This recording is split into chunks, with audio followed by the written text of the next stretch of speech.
Imaginez un instant que je vous dise que les deux enquêteurs les plus efficaces de la télévision utilisent exactement les mêmes techniques que les meilleurs psychothérapeutes au monde. Que leur apparente maladresse cache en réalité une maîtrise inconsciente des mécanismes psychologiques les plus sophistiqués. Et que vous pouvez apprendre ces techniques pour reprendre le contrôle de votre environnement grâce à ces méthodes d'influence que vous ne soupçonnez même pas. Voici le lieutenant Colombo, avec son imperméable froissé, sa voiture délabrée et ses manières apparemment complètement désorganisées. Il semble être le dernier enquêteur capable de résoudre un crime complexe. Et pourtant, il confond systématiquement les criminels les plus brillants. Et voici Elsbeth Tassioni, avocate non conventionnelle aux couleurs flashy. Elle semble complètement décalée dans un monde policier new-yorkais.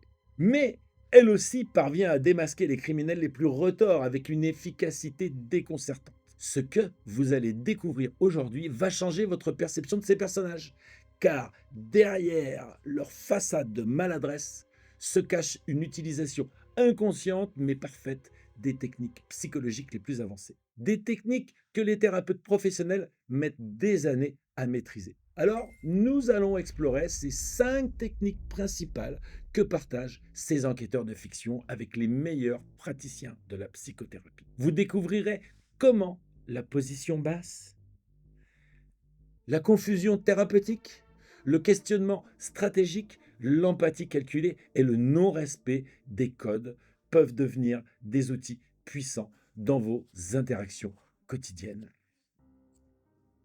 Mais attention, cette vidéo n'est pas un manuel de manipulation. C'est une exploration fascinante des mécanismes psychologiques qui réagissent nos interactions humaines. Vous donnez les clés pour mieux comprendre ces techniques, vous en prémunir quand elles sont utilisées contre vous et les employer de manière éthique et bienveillante dans votre vie personnelle et professionnelle. Alors, êtes-vous prêt à découvrir pourquoi Colombo pourrait être le meilleur thérapeute du monde sans le savoir? Pour comprendre le génie inconscient de Colombo et Elsbeth, nous devons explorer un concept fondamental de la psychothérapie moderne, la position basse.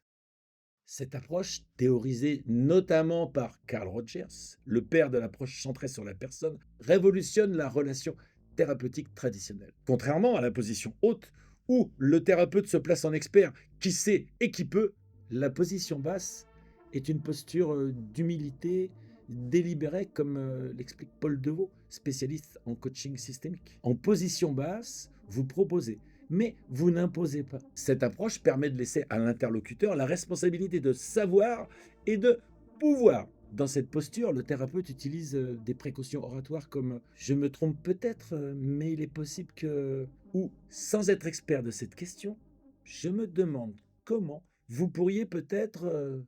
Ces tournures apparemment hésitantes cachent en réalité une stratégie psychologique redoutable. Elles permettent de piloter le contenu de l'échange à partir de son processus, presque sans en avoir l'air.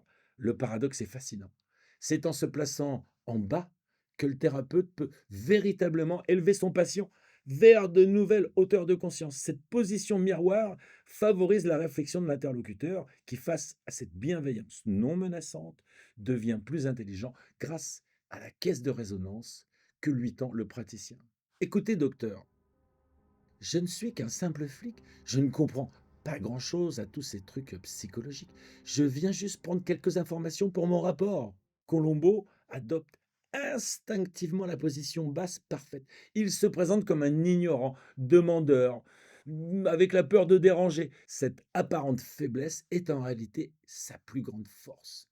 Le docteur Fleming, psychiatre brillant, tombe dans le piège en se plaçant automatiquement en position supérieure. Oh, excusez-moi, je ne suis pas vraiment habitué à ce genre de procédure. Vous pourriez peut-être m'expliquer comment ça s'est passé exactement? Je suis sûr que vous vous souvenez mieux que moi des détails. Elsbeth utilise la même technique, avec une variante moderne, des couleurs flashy, un comportement excentrique et ses disputes avec ses collègues la font apparaître complètement incompétente et inoffensive. comme Colombo. Elle joue la carte de la naïveté pour mettre ses interlocuteurs en confiance. Le docteur Fleming lui-même analyse parfaitement la stratégie de Colombo. Vous prétendez être quelque chose que vous n'êtes pas. Pourquoi? À cause de votre apparence? Vous pensez que vous ne pouvez pas vous en sortir avec votre allure et votre raffinement? Alors vous transformez un défaut en vertu. Vous prenez les gens par surprise, ils vous sous-estiment, et c'est là que vous les piégez.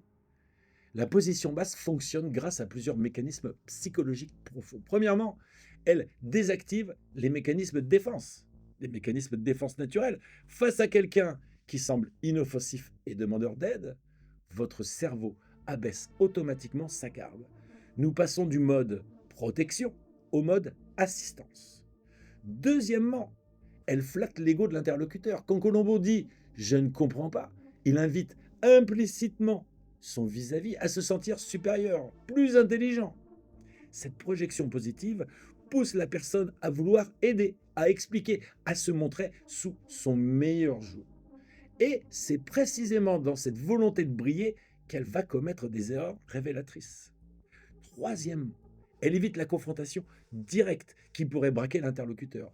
Un interrogatoire traditionnel, agressif, accusateur, pousse naturellement au mensonge et à la fermeture. La position basse de Colombo et de Elsbeth crée au contraire un espace de dialogue où la vérité peut émerger naturellement. Ce que font instinctivement ces personnages, c'est créer ce que nous appelons en thérapie un espace transitionnel sécurisé, un lieu psychologique où la personne se sent suffisamment en confiance pour révéler ses parts d'ombre sans craindre un jugement immédiat. Chaque je ne sais pas de Colombo, chaque question apparemment naïve d'Elsbeth est en réalité un piège psychologique sophistiqué qui transforme l'interrogatoire en confession volontaire.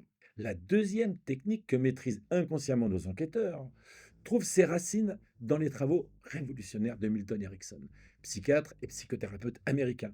Erickson va développer ce qu'on appelle la confusion thérapeutique, une méthode qui consiste à désorienter délibérément le conscient pour accéder directement à l'inconscient du patient.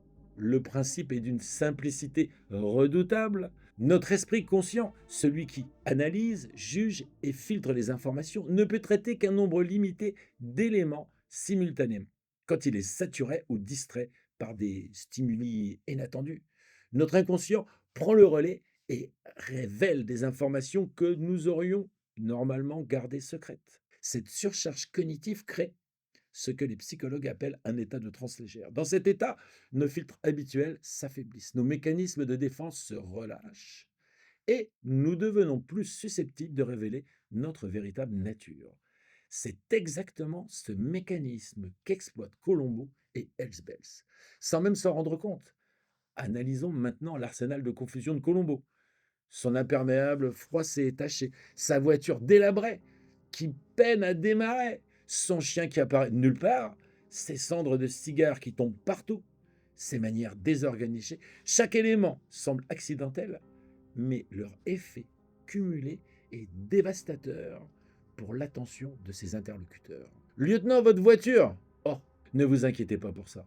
Elle fait toujours ce bruit. Dites-moi plutôt, hier soir à 22 heures, vous étiez où? Observez la brillance de cette technique. Pendant que le suspect s'inquiète pour la voiture et se demande pourquoi ce policier semble si désorganisé, son cerveau conscient est occupé à traiter ces informations parasites. Et c'est à ce moment-là précis que Colombo glisse sa vraie question, celle qui va révéler l'incohérence dans l'alibi. Elsbeth utilise une version moderne de cette technique. Ses tenues aux couleurs flashy qui dénotent dans l'environnement policier, ses disputes publiques avec ses collègues, ses références culturelles décalées, ses manières de parler non conventionnelles, tout concourt à créer un sentiment de décalage qui perturbe l'attention de ses interlocuteurs. Oh, j'adore votre cravate. Elle me rappelle celle que portait mon professeur de danse en troisième année. D'ailleurs, en parlant de danse, vous m'avez dit que vous étiez resté chez vous hier soir, mais votre voisin a mentionné de la musique. Le suspect, déstabilisé par cette approche totalement inattendue, baisse sa garde. Son cerveau, occupé à traiter l'incongruité de la situation, ne peut plus maintenir efficacement ses mensonges préparés. Des études en psychologie cognitive ont démontré l'efficacité de cette technique. Quand notre attention est divisé, notre capacité à mentir efficacement diminue drastiquement. Le mensonge demande en effet un effort cognitif considérable. Il faut se souvenir de la version officielle, éviter les contradictions, surveiller les réactions de l'interlocuteur. Nos recherches montrent que les personnes interrogées dans un environnement légèrement perturbant révèlent 40% de plus d'informations véridiques que dans un cadre formel traditionnel. La confusion contrôlée est un outil puissant pour accéder à la vérité. Cette technique trouve des applications concrètes dans de nombreux domaines, en négociation commerciale. Créer un léger décalage dans l'environnement où la présentation peut révéler les vraies motivations de votre interlocuteur.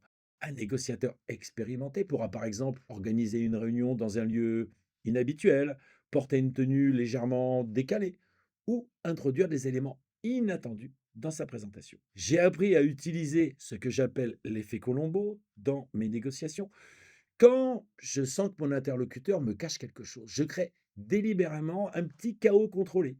Je renverse un peu de café, je cherche mes lunettes, je fais semblant d'avoir des problèmes techniques et, invariablement, c'est dans ces moments de pseudo-confusion que les vraies informations sortent. Attention, cependant, cette technique doit être utilisée avec parcimonie et dans un cadre éthique.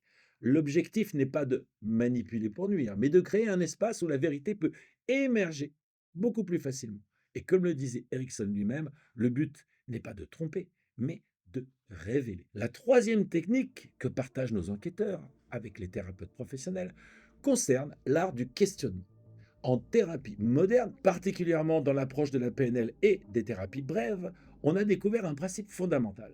La solution survient avec la manière dont on se pose la question, ce que l'on appelle le questionnement phénoménologique privilégié. Le comment est-ce que vous ressentez le problème plutôt que pourquoi avez-vous ce problème.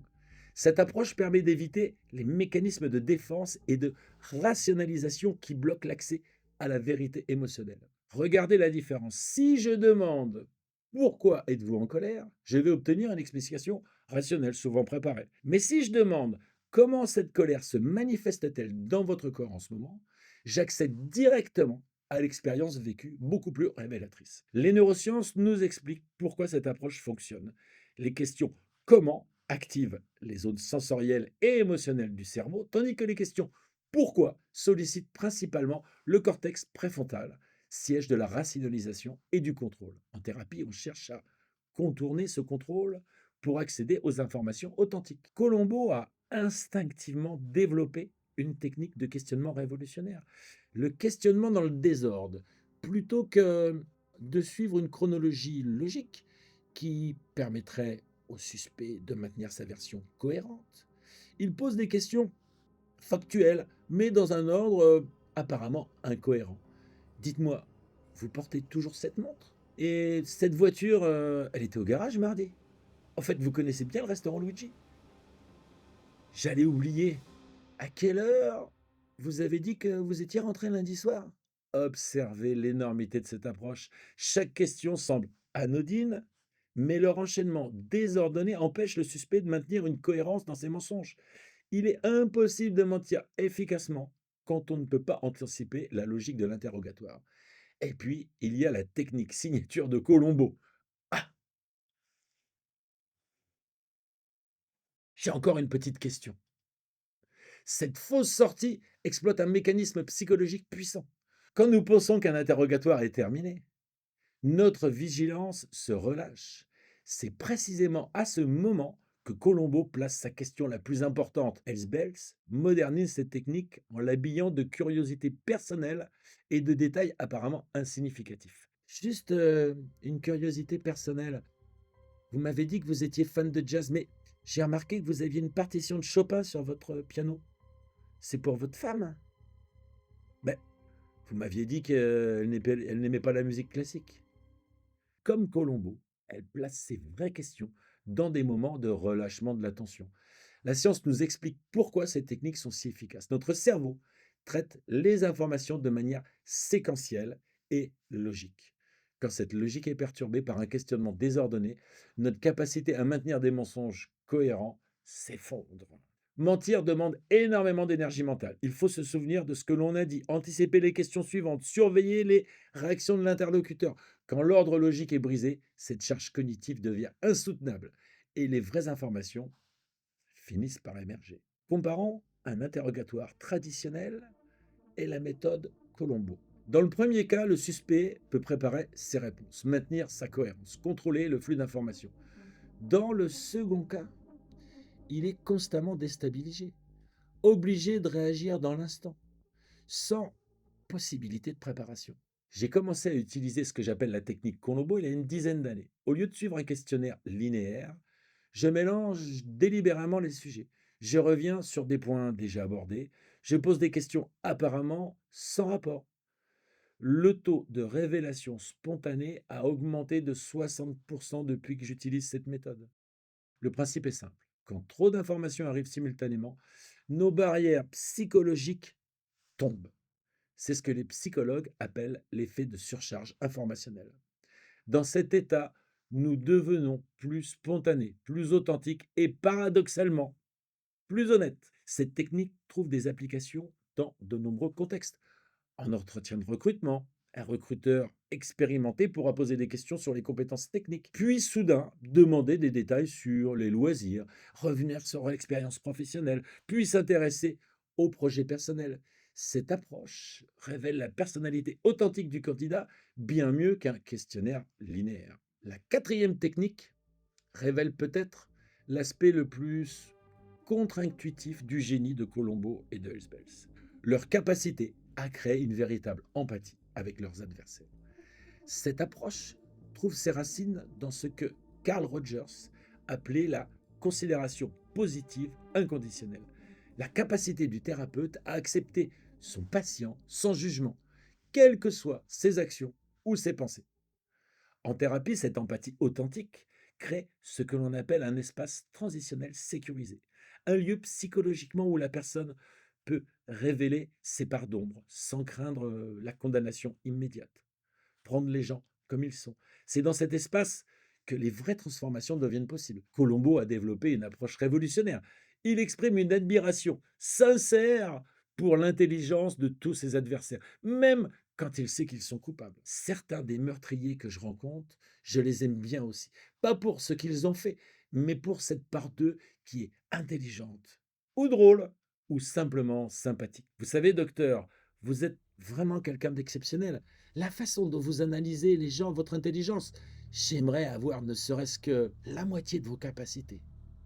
Et observez la réaction du docteur Fleming. Cette admiration sincère de Colombo le désarme complètement. Il passe de la méfiance à une forme de bienveillance, voire d'affection pour ce policier qui semble le comprendre et l'apprécier. C'est dans cette relation de confiance mutuelle que Fleming va commettre les erreurs qui le trahissent. Et Elsbels. Vous savez, j'admire vraiment votre parcours. Partir de rien et créer un empire comme le vôtre, mais ça demande une intelligence et une détermination extraordinaires. Mon père aurait adoré vous rencontrer. Il disait toujours que Colombo a développé une technique particulièrement subtile, l'utilisation d'histoires détournées. Ces constantes références à sa femme ne sont pas de simples anecdotes personnelles, mais des outils psychologiques sophistiqués qui permettent un accès indirect à l'inconscient de ses interlocuteurs. Vous savez, ma femme a exactement vécu la même chose l'année dernière. Elle aussi pensait qu'elle pourrait s'en sortir sans que personne ne s'en aperçoive. Mais au final, c'est toujours les petits détails qui nous trahissent. Vous ne trouvez pas? Cette technique exploite ce que les psychologues appellent l'identification projective. En racontant l'histoire d'un tiers, Colombo permet à son interlocuteur de s'identifier à la situation sans se sentir directement accusé. La personne peut ainsi explorer ses propres émotions et motivations à travers le prisme de cette histoire parallèle. La cinquième et dernière technique trouve ses racines dans la thérapie systémique et l'approche de Palo Alto. Le principe est de sortir les gens de leur ornière de pensée en brisant délibérément les codes et les automatismes habituels. Cette désautomatisation crée des opportunités de révélation que les approches conventionnelles ne permettent pas. Colombo ne ressemble à aucun policier traditionnel. Il n'a pas l'autorité, la prestance ni même l'apparence qu'on attend d'un enquêteur. Cette transgression des codes établis déstabilise ses interlocuteurs et les sort de leur réaction automatique face aux forces de l'ordre. Lieutenant, vous êtes sûr que vous êtes policier? Oh oui, regardez, voici ma plaque. Alors elle est un peu abîmée, mais c'est bien. Dites-moi, cette magnifique maison, Elsbeth pousse cette logique encore plus loin. Avocate non accréditée, elle s'engueule publiquement avec ses collègues, porte des tenues flashy dans un environnement austère, utilise des références culturelles complètement décalées. Cette transgression systématique des codes professionnels crée un effet de surprise permanent. Les recherches en psychologie sociale montrent que nous avons tous des scripts comportementaux automatiques face à certaines situations. Quand nous rencontrons un policier, un avocat ou un médecin, nous nous activons inconsciemment un mode de relation prédéfini. Briser ces codes force notre cerveau à sortir de ses automatismes. Quand nos attentes sont brisées, nous entrons dans ce que l'on appelle un état de vigilance cognitive accrue. Paradoxalement, cet état nous rend plus vulnérables aux influences extérieures, car notre cerveau doit constamment s'adapter à des stimuli inattendus. Cette technique trouve des applications concrètes dans de nombreux domaines. Un négociateur qui organise une réunion importante dans un café plutôt que dans une salle de conférence. Un manager qui commence une réunion par une anecdote personnelle inattendue ou un commercial qui adopte une approche totalement différente de ses concurrents. Tous exploitent ce principe de rupture des automatismes. Maintenant que vous comprenez ces 5 techniques, voyons comment les appliquer de manière éthique dans notre quotidien. Face à une administration bloquante, adoptez la position basse de Colombo. Je ne comprends peut-être pas bien la procédure. Pourriez-vous m'expliquer comment je pourrais résoudre cette situation? Cette approche transforme un rapport de force en collaboration. En négociation, créez une légère confusion bienveillante. Organisez une réunion dans un lieu inhabituel. Introduisez des éléments inattendus dans votre présentation. Posez des questions dans un ordre non chronologique. Ces techniques révèlent les vraies motivations de vos interlocuteurs et créent des opportunités de solutions créatives. Pour gérer une personnalité difficile au travail, utilisez l'empathie stratégique telle Bells. Trouvez quelque chose d'authentiquement admirable chez cette personne et exprimez-le sincèrement. Cette reconnaissance positive désarme l'agressivité et ouvre la voie au dialogue constructif. Face à un collaborateur qui vous cache des informations importantes, adoptez le questionnement désordonné, mélangez quelques questions professionnelles et personnelles, revenez sur des sujets déjà abordés, créez des pauses inattendues. Cette approche révèle souvent des vraies préoccupations qui restent cachées dans un entretien formel. Attention, ces techniques sont puissantes et doivent être utilisées avec une éthique irréprochable. L'objectif n'est jamais de manipuler pour nuire, mais de créer des espaces où la vérité et la collaboration peuvent émerger naturellement. Comme le disait Carl Rogers, le but n'est pas de contrôler l'autre, mais de libérer son potentiel. La différence entre influence bienveillante et manipulation toxique réside dans l'intention. Si votre objectif est le bien-être mutuel et la résolution constructive des problèmes, ces techniques sont légitimes. Si votre but est de tromper ou d'exploiter, elles deviennent de la manipulation pure. Récapitulons ces 5 techniques que partagent inconsciemment Colombo et Elsbeth avec les meilleurs thérapeutes au monde. Première technique, la position basse, l'art de ne pas savoir pour mieux faire parler. Deuxième technique, la confusion thérapeutique, occuper le conscient pour accéder à l'inconscient. Troisième technique, le questionnement stratégique, faire émerger la vérité par le désordre contrôlé. Quatrième technique, l'empathie stratégique, créer la confiance par l'admiration sincère. Cinquième technique, le non-respect des codes, sortir les gens de leurs automatismes. Ces techniques révèlent une vérité profonde sur la nature humaine. Nous révélons notre vraie nature, non pas sous la contrainte, mais dans la bienveillance et la sécurité. Colombo et Elsbeth sont efficaces parce qu'ils créent, sans le savoir, les conditions optimales pour que la vérité émerge naturellement.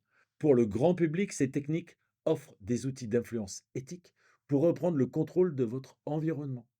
Pour les professionnels de l'accompagnement, elles rappellent l'importance fondamentale de la posture du non-savoir. Pour tous, elles illustrent un principe universel. La parole authentique doit venir de l'autre. Nous ne pouvons que créer des conditions pour son émergence. Mais souvenez-vous, Ne l'oublie pas, un grand pouvoir implique de grandes responsabilités. utilisez ces techniques pour construire, pas pour détruire, pour révéler, pas pour manipuler, pour libérer le potentiel de l'autre, pas pour l'exploiter. Car au final, le vrai génie de Colombo et Elspeth n'est pas dans leur capacité à confondre les criminels, mais dans leur humanité profonde qui transforme chaque interrogation en moment de vérité partagée. Et vous, êtes-vous prêt à devenir des thérapeutes du quotidien, des Colombos bienveillants de votre environnement?